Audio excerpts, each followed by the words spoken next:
ইবলিস শয়তান ৮০,০০০ বছর ফেরেশতাদের সাথে ছিল। ৪০,০০০ বছর জান্নাতের দারওয়ান ছিলেন। ৩০,০০০ বছর মুকাররবিন ফেরেশতাদের সর্দার ছিলেন। ১৪,০০০ বছর আল্লাহর আরশুল আযীমের তাওয়াফ করেছিলেন।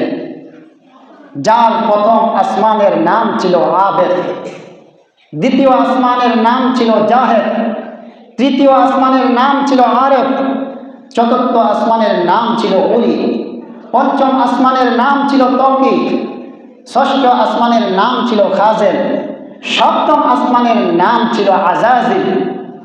ওই ইবলিসের এত আমল, এত ইবাদত, এত বন্দিগি থাকার পরও সামান্য অহংকার যখন ভিতরে চলে আসছে, সকল আমল ধূলিসাৎ হয়ে যায়, আমার আল্লাহ তাকে অভিশপ্ত লানত শয়তান বানায়া দেন। শুধু একটু অহংকার।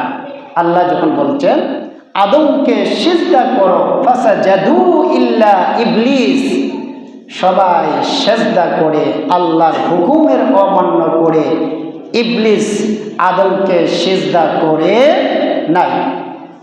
কেন?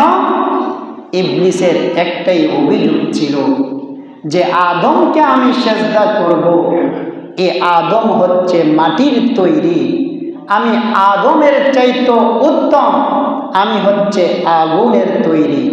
এই একটা অহংকারের কারণে এই ৮০,০০০ বছর ফেরেশতাদের সাথে থাকার পরও আল্লাহর নামও অভিশপ্ত শয়তান হয়ে গিয়েছেন।